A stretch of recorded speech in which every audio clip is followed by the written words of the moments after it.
in the Godfather movie series. He was kind of the top dude there. So, okay, who has The King and I? All right.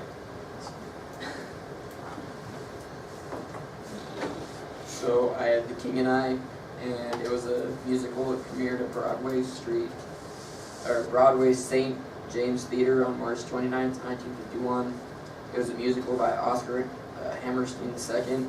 It was the fifth musical that the team of composer Richard Rodgers and Oscar Hammerstein made, and it was based on Margaret Landon's book, Anna and the King of Siam. Hey, you know who starred in it? Yul Brynner and Deborah Kerr. Those guys. Okay, nice job. Now there's a story behind that. And I'm gonna when we get done here, I'm gonna make a phone call.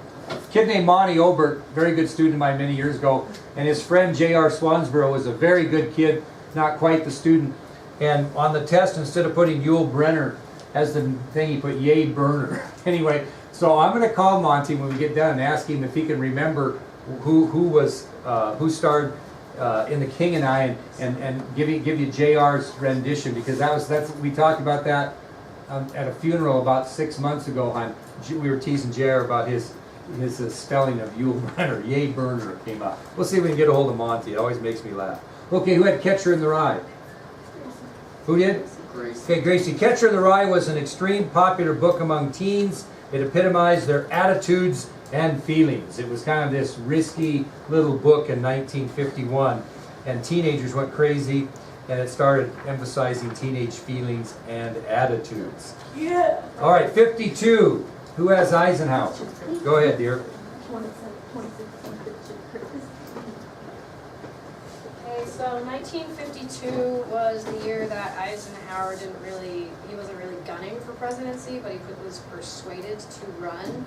And the biggest reason that he was elected was the shocking statement that if he was elected, he would go to Korea to kind of observe and see what he could do about it. That's exactly right. Yeah, we talked about that. That was when Eisenhower took office as president, and he ended the Korean conflict and became very, very popular. He was kind of like everybody's grandfather, and that's where the I Like Ike motto came out. Very good. All right, Bailey, you have vaccine, I think, don't you? We talked about this, but you don't know it maybe yet. Vaccine. Okay. In 1952, John Salk created the first effective polio vaccine. On July 2nd, he refined the vaccine on children who already had polio and recovered. After the vaccination, their antibodies increased. He then tried it on volunteers who had not had polio, including himself, his wife, and their children. The volunteers all produced antibodies and none got sick.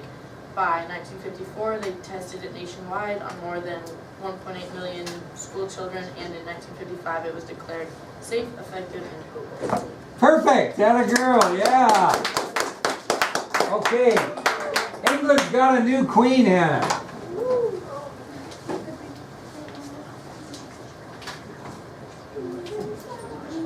Okay, so in 1952, the King of England, King George V, died in his sleep after suffering from illness for a long time. Elizabeth was the older of his two daughters and was announced queen on February 6, 1952, while she was in Kenya.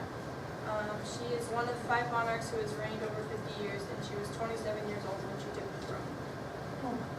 Very good. Yeah, that's very good. That was unusual. Okay, so that was very good. And our last one, I believe, isn't it, is Marciano, right? Yeah. Marciano, not a cherry. Okay, here we go. So Rocky Marciano was a boxer, and in January of 1952, he challenged the heavyweight champion Jersey Joe Walcott to a fight, and everybody across the nation was really surprised because even though Marciano was a good fighter, he wasn't necessarily one of the top ones. And so on September 24th, 1952, the fight actually took place. In the first round, Walcott knocked Marciano down and looked like it was going to be over from there, kind of like everybody expected. And then they ended up going through 13 rounds, and as they went through, he got really tired, and so Marciano was able to knock him out in the 13th round, and then that made him the heavyweight champion, and he held that title for the next 4 years until 1956. And he retired? Did he retire then? I think so, yeah. And he retired, which was amazing. What? Anybody want to guess? 27. Undefeated. Was never defeated in his boxing career. That's something. Not even the great Muhammad Ali can say that. All right, very good. Is that all of them? We listened to we just said fire. All right. No. Okay.